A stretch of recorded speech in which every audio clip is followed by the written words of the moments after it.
Hello and welcome to the weekend edition. I'm Dr. Kingori. We have a classic show lined up for you. I'll start by doing a brief census on the guest we have for this episode. Our first guest is the youngest professor in Kenya. She's currently a lecturer at Strathmore University, having earned a PhD in biomathematics. This is exactly who Pastor Nganga could not find in his church. 2019 minus 50. Huh? Nikapi tutoe 2019. Hakuna mtu wa mathematics. Leo tuko na mtu wa mathematics. Our guest was awarded her PhD last year at the age of only 28. Professor Purity Ngena is in the house. Thank you. Asanteni sana. That makes 2 doctors on the show tonight. One show. I know haters will say that ni mmoja tu ndio amesoma, wewe mwingine ni Dr. Matuta. Also in studio is a very good friend of mine, a student of medical statistics at the Kenyatta University and the unofficial brand ambassador of the SDA Church Choir.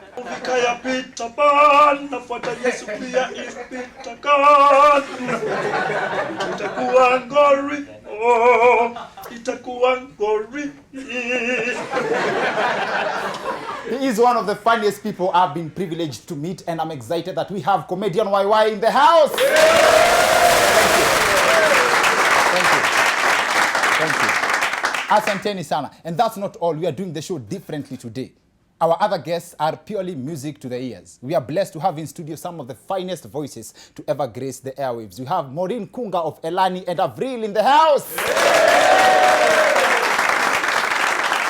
Thank you. Asanteni sana. And other than being our guests for this episode, Maureen Kunga, Avril, and I, and hopefully yourself, are part of something very special going down at KICC this Sunday, 8 September 2019. Stick with us. I'll tell you more about that in a bit because I'm really hoping that you will come join us. Alafu zile mambwembwe aka magoodies zetu za Telcom pia niko nazo. We are fixing this country starting with affordable internet. To be honest, if not for the internet, we would not enjoy vitu kama a naked man, get this, a naked man being transported on the bonnet of a police vehicle in broad daylight.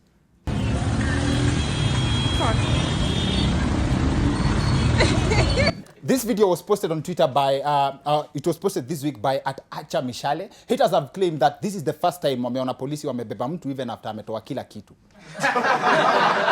Yes, and other haters have also suggested that vile jamaa amejianika kwa hiyo video, it would make for a good intro for the divorce proceedings between Mithika Linturi and Marian Keitani. Mheshimiwa anayepita mbele yako ni Senator wa Meru County. Honorable Mithika Linturi, and as you can see, he no longer has anything to hide. Yes, the story is the man stood in front of a police vehicle hoping to be run over, but the police didn't.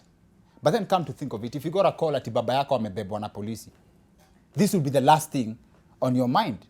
And ona vile ame relax mazi. This should be the true definition of IPOA. Now, for such and more entertaining stories, the internet is your guy, and our friends at Telcom are fixing to give you the most affordable way to get there. At 49 bob only, you get 500 MB, and at 99 bob yako, you get 2 GB daily data bundles. And that's more than enough to know what happened to this guy next. In other news, the Police Inspector General, Hilary Mutyambai, has directed that no police officers are authorized to accompany MCSK staff while performing their operations. Waende wakutane huko na calligraph peke yao. Yes, he basically wants them to face the music. The IG claims that such operations are tainting the image of the police service because MCSK wanapeana kitu kidogo. Yes. After that announcement was made, this video was posted on the OG's Instagram page.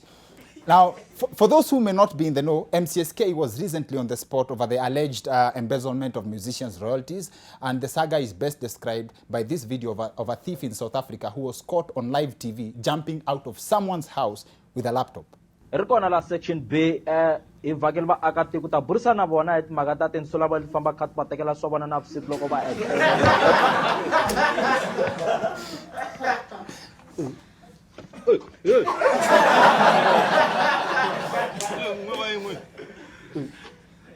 Kamera tayo na. Ma disturb bana ile grupo. Kamera. See, you've got to give it up to this thief because as much as he was in a hurry, he spared a few seconds to address the nation. Just the same way it happened with the MCSK. The only difference between what you've just seen in that video and the MCSK case is that the MCSK is also accused of stealing in broad daylight, did a press conference after, but in their case, they stole under police protection. And that's what the IG has refused. Nitawambia hapa kwa internet kuna mambo mob.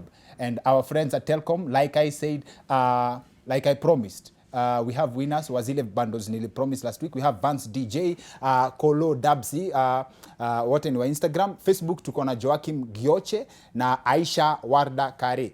Twitter we have at Sam254 na at Jerry Moas. Jerry Moas' caption was my favorite. On hashtag Share Life Extra alisema, this was like a conversation. No one, not a single soul. Alafu mimi nikaambia wase, nikikupea bundles za 2 GB ya Telkom, utafanyia nini? And then Kenyans responded. Kwanza nitatoa fungu la 10. Kisha yenye imebaki nitanunua plot pale Ruda, Kanyumba, alafu yenye imebaki nilipe school fees. I still have more to give, and like I say, hata ukikosa hizi zenye napeana, Telkom offers you the most affordable bundle packages in the market right now. Telkom has made it possible for you to have a great internet experience for as low as 49 bob. For 500 MBs na 99 bob yako unapata 2 GB daily data bundles, and you still get night bundles of the same amount you purchased, active from midnight to 6 a.m. Please share. Let's do things differently. Please share a picture or a meme that would best describe your mood. Nikikupea 2 GB worth of Telkom daily data bundles. Use the hashtag Share Life Extra, tag at Telkom Kenya, at Dr_Kingori on Twitter and Instagram. Alafu tujengeane siku. Now, with all the students and graduates we have in studio for this episode, you can already guess what we are going to discuss. The subject on our show tonight is about campus life. As in, kila mtu ukuwa na story ya kampo, na kila mtu ameaffectiwa na university mahali. Even kutoenda university unikuwa affectiwa na kampo. For real. A university is arguably the institution associated with the most stereotypes. Ukisikia kuna watu wamekula mali na wajalipa, watoto wa university. Ukisikia watu wanaishi kwa bed sitter watu 13 na hujawahi waona.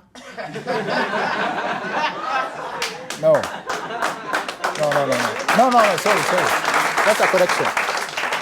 There's a correction in that. Those are Nigerians.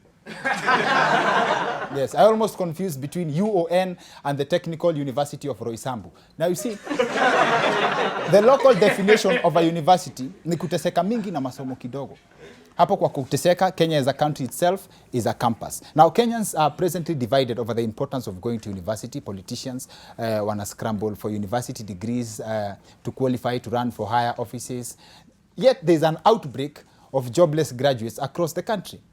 As in, the joblessness actually has been blamed on the useless degree courses. Lakini hapa niko na disagree.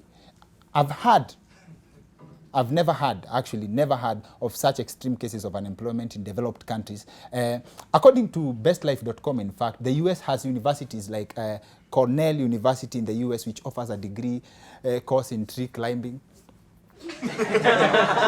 Kuna ingine ati inaitwa Montclair University, offers a course on how to watch TV. Alafu mwambie sisi tuko na bogus courses, but those are just jokes. This is going to be so much fun to talk about. So let's extend this conversation to the second part of the show with our guest. To break this down even further, Dr. Purity Ngena, the youngest professor, is in the house. Comedian YY, my personal friend, is in the house. Maureen Kunga and Avril. So see you guys in a bit. Like I said, we have a great show lined up for you. Leo tunaifanya differently. Tunataka kuongelea campus life, and everyone is represented kwa guest wetu wa leo. Tuko na the youngest professor in Kenya, Purity. Wapi makofi yake?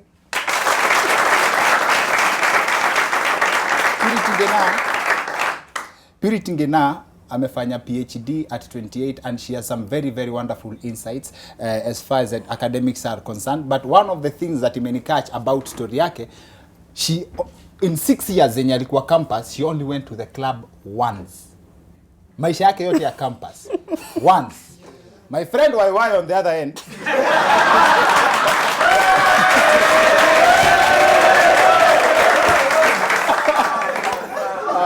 For the 4 years amekuwa campus, I think 3 years, but tukiperform.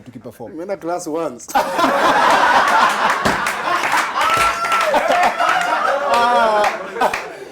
Machopi wengine tena in the house.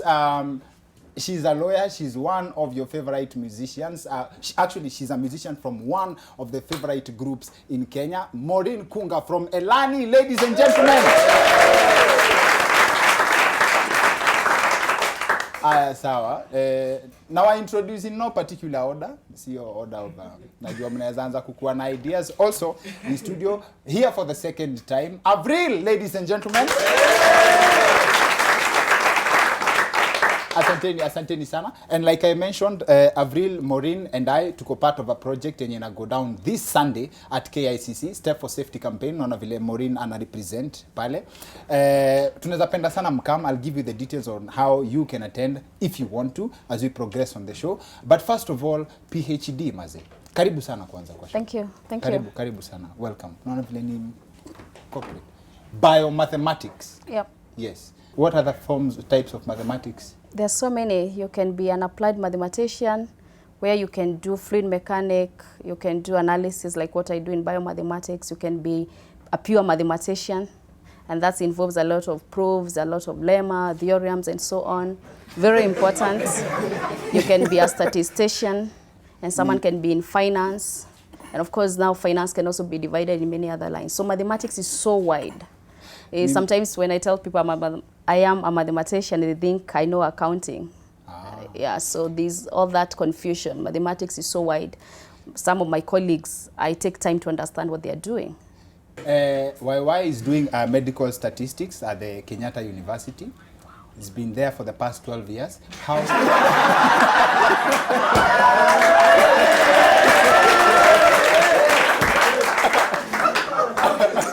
And YY and Avril share a common story in that talent ilianza kufunguka ukiwa kampo. Yes. Ukiwa kampo, but when senior survivor. Avril ilikuwa when?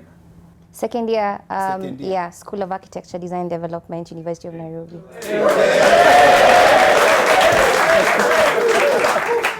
Na watu wakiona umekuja kuchokoza, mtu haezi imagine hata kidogo.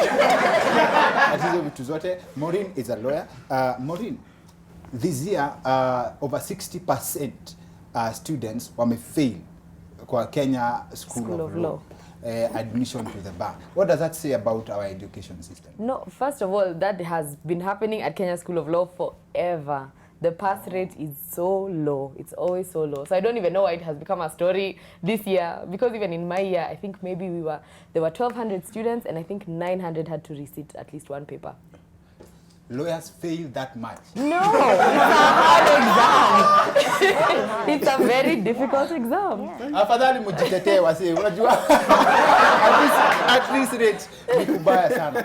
And one of the common things that all of you guys share ni survival. Tanzania Ngina alienda club once peke yake.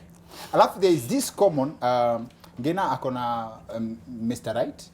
She met Mr. Right in Germany. So that answers the question yenye iliulizwa na one of our audience members, Ike, ya people should not marry university students ama wasi wameenda kampo. But then hapo kwa university kuna vitu wa kufanya wakati ulikuwa huko. Na kuna general belief that sasa ndio unaenda kuzifanya. Well, I mean, I'm not very proud that I didn't go to the club. It happened that I went for a party. I didn't know how to dance. I don't know how to dance. At that time, I felt like my confidence was like shattered, you know. Yeah. I was young. And so I said, I don't want to be humiliated again. Yeah. You see, it is cool to know how to dance all the moves. I didn't know that you can survive, you can go listen to nice music and sit and enjoy. Okay. So I was quite young. And so that made all the difference. I never went again to any club. Am I doing it now? At least I have a man we can go enjoy nice music together. Ah, okay. Yeah. Nice. My friend YY, Akia Nani, I don't know how to say this story bila kuchokozeka kidogo, but there is nothing he has not done. Before he settled on comedy, no, acha tuniseme hiyo story. Sawa. Ipige hiyo story. YY alikuwa amejaribu, he tried naitwaje kuiba na kisu kampo. Unaweza and he has a very, very weird reason on how he failed. This is what happened. Yes. Ile njaa iko KU bro, si ya mtoto. And if viewers at home, if you have someone at KU, please, what anaumia KU? Yeye njako pale bro. Ugali ni shilingi 7 lakini huwezi afford. Sasa nilianza na kuforge receipt. Kulikuwa na hizo receipt za cash sale. Unajua hizo receipt? Yeah. Cash sale. Hizo za Sio kunaandikiwanga Chapo Beans CB Chris Brown. Chapo Beans times 3. Hiyo ni chapati 3 beans. Alafu na bili inakuwa pale chini. okay. Sasa receipt nikaona hii kitabu sinaweza inunua.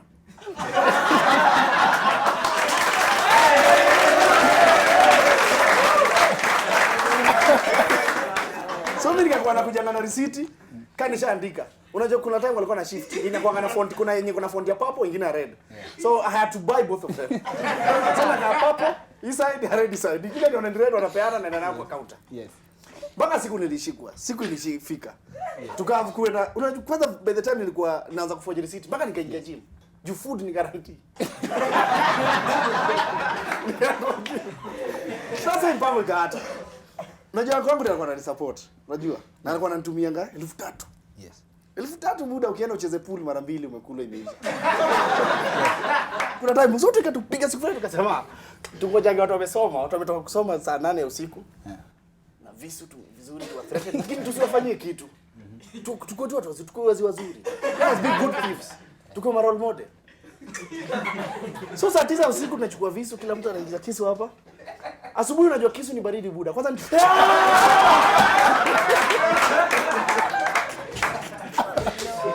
Sasa shida buda, if you are not cut from that cloth, you cannot do it. Tukaenda pale kwa giza, tumeingia kwa giza. Sasa shida ni hujaiba, unakuja ukijaji wase. Sana kuja ataka huyu ametoka gym. And that's the story. Sadly, that's the story. Wase wengi wakiwa kampo, kuna wase wakiwa cut from that cloth, mtu anaendingia hapa amekuwa madheri for real, ama nini for real. But that's the story of survival in campus pamoja na tabia. Si uambiwa about campus, mademo wanakuanga wamewekewa threshold. Unaingianga hivi kama umengojewa hot kick. It's true.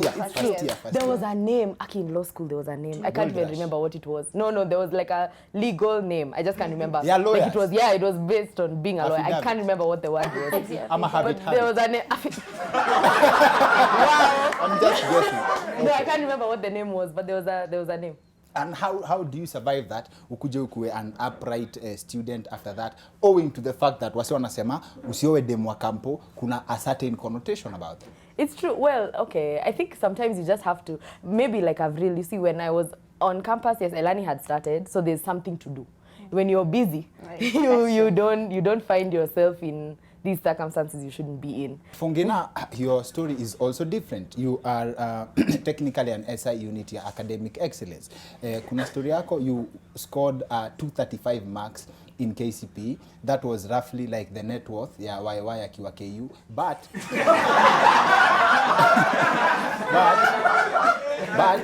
you made it to PhD level. What happened? How did you do it?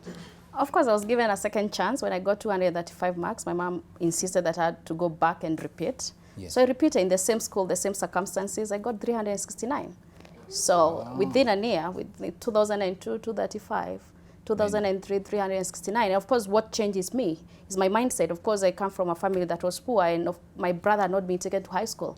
So those circumstances made me think, even me, my story was over. Like there was a full stop. But that time, my mom said, you can go back to school. I'll support you. And of course, 2003, there was a new government. There was hope for education. So yeah, I had to work hard, and I got 369 marks, which took me to Tumutumu Girls. Kurepeat sio ya kila mtu. Tulikuwa na msee in our high school alirepeat DH captain, watu wangu of your boys wanajua, akaongeza mark moja. Haki ya nani? And the PhD story ni very interesting. Nyi mnajua ati apparently before you get a PhD lazima ukue umeandika, you've come up with something new in the world. As in hakuna mtu mwingine ame come up na kitu kama yako. True. Hey. Yep. I mean, for you to graduate and to have a PhD, according to the Kenya guidelines, you have to publish 2 papers. At Strathmore, we have to publish 3 papers. And 3 papers, you're sending them out there. You don't know the reviewers. You just send to journals. And someone is going to read it, rate it, and say, if it is not what they'll say, these are good. Why does medical statistics? Now, say, and I think this question will go to both Avril and Maureen in terms of, will you still go through na kumaliza shule ama you will focus now on your talent solely? Yes, I'll have to finish school. I started comedy when I was finishing my first year. Yes. And then when getting to my second year, I started becoming famous. So, daro kanza kuwa ndogo. Because the moment you start making money, wazazi wanakuachilia. Sasa wewe jitegemee. Yes. So you can imagine unafaa kwenda, and when you start doing comedy, you seen on TV, utahama hostel. Ukihama hostel, it means huwezi kwa TV, unakuwa kwa TV alafu mtu anakuona kwa washroom za kampo.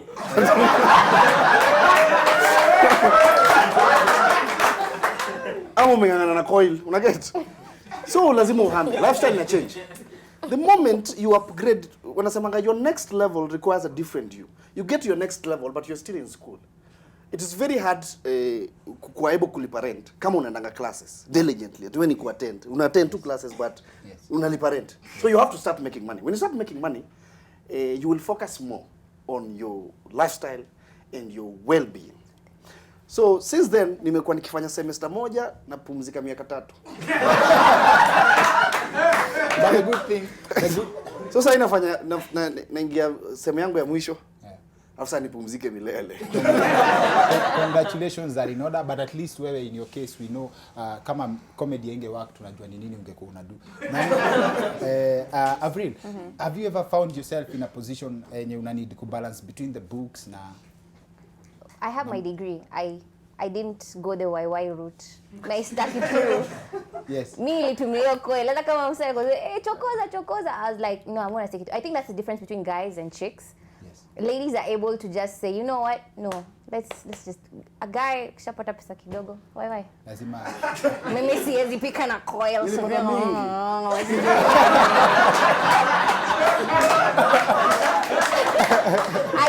I stuck it through. Nilika kwa hiyo SQ bro kahama na mimi tuko tunaishi kwa SQ pamoja, tunalalisha mattress this side na mimi mattress yangu this side. We stuck it through until I got to 4th year. I finished. Mlikuwa mnasti na bro yako? Yeah, I stayed with my brother, my younger brother. You definitely know what exile is.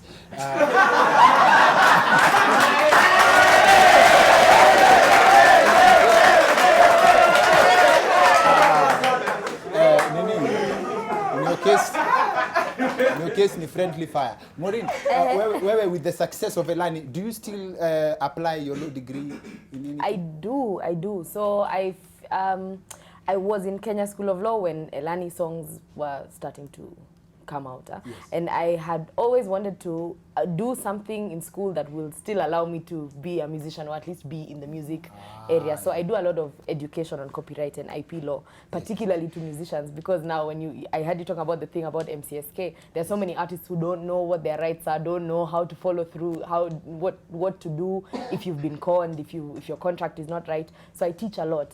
I teach a lot of musicians about that side of it, but in terms of like practicing and going to court every day, no, I don't do that. Oh, yeah. Maureen is talking about Steve Oskimpa boy, but sasa, we have Maureen and Avril kwa show yetu leo because we are doing something I believe is a very noble initiative.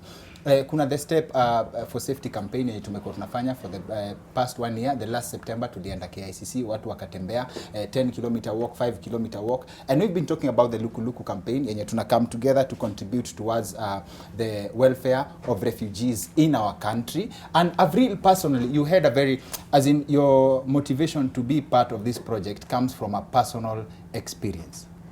Yeah, I've been to Kakuma. I have had that experience, a first-hand experience, and also I'm from Nakuru. If anyone knows the story of Nakuru, Molo clashes, when they happened, when they did. Then when post-election violence happened as well, I personally saw my dad akinoa kisu kwa sababu alikuwa anajua mazee noma inakam. So baba yako ameikwa waiwai at some point.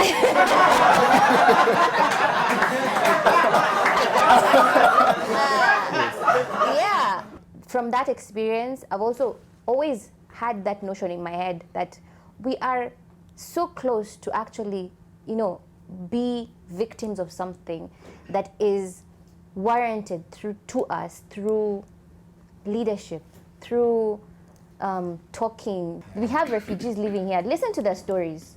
Listen to them telling us, yo, by the way, you guys don't know how you have it. You don't know the peace that you enjoy. You really need to celebrate it. You know, when you hear the stories about refugees, it always seems like something so far removed. You almost forget, like, this is just an accountant, a TV presenter, a musician who something happened in their home where they live, and now, and you know, it's so easy to forget when you hear a number like 20 million, 26 million refugees. It's so easy to forget these are each individuals who had lives, who are growing, who are thriving, and something happened and completely removed. And I think that's what blew me away the most about this project. But yeah, the 8th of September, just this Sunday. Yes, Sunday. I really hope people come out in great numbers.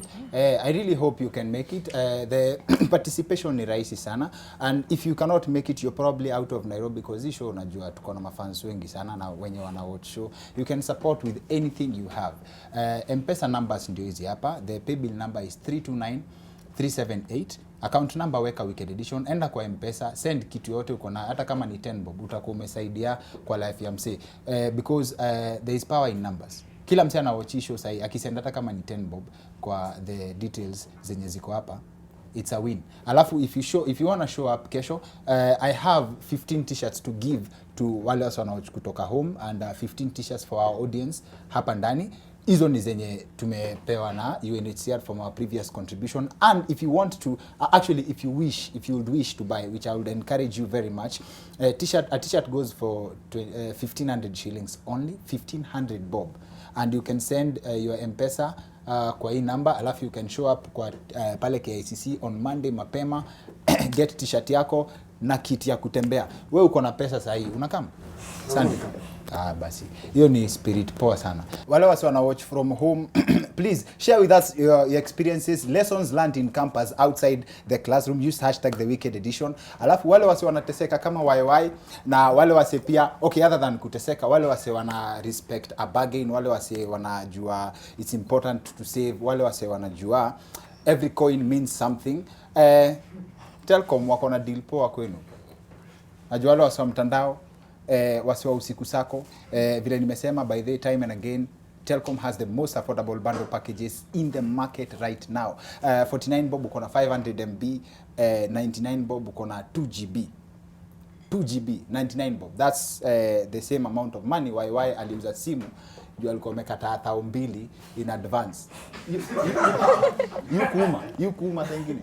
You ni uma, but you know, inaumanga saa zingine, but you know, Kingori, something that I would like to tell everyone that is watching, that you have to be a risk taker. Lazima ulearn ku take risk buda.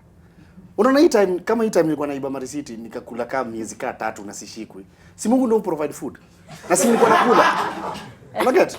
Maybe I was meant to shiba like that for the last 4 years 3 months. Una incriminate Mungu kwa? No. That's not what I'm saying. But I took a risk. Unaona kwanza hiyo receipt vile kuna time walianza kufanya electronic. Sasa receipt wameacha hiyo cash sale. They bought a machine. I bought a machine too. Abril amekata hiyo story. That's not being a risk taker, that's being a thief. No, it's okay.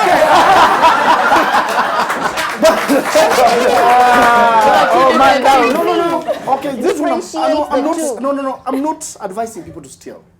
But in whatever you do, you have to learn to take risks. Unajua kuna zile stories sijachapa hapa kama vile comedy yangu ilianza na nini. Unajua mimi ni mtu, comedy yangu ikianza nilikuwa nimedefer semester. So my uncle didn't like it, and not in a bad way. You know, my uncle raised nikuwe jamaa chopi amesoma aende akwe na degree. So long holidays tumekaa home, mimi nashinda audition. So akasema, "When the next day kitu kinafanyika na kupeleka Ocha." Imagine this is the very day nimeambiwa kuja una perform Churchill kesho. My first very audition. Nikamwambia wewe unaenda ushago kesho because unakujanga home usiku every time. What did I do very early in the morning? I left that house. Nilisema siendi ushago. Na suitcase mbili. But sijui mali nenda kulala after that. Hiyo ndio risk. Hiyo nyingine ni vile. But I was risking my life. Nilitoka hiyo. Nyingine huko unafaa kwa KU, unafaa kwa EACC. Infact unapata mlipish. KU. Hata kama wanawacha wanajua mimi comedian na mjoki.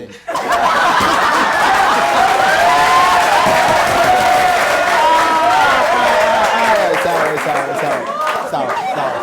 Basi. Thank you very much. Wapi makofi yake? Thank you.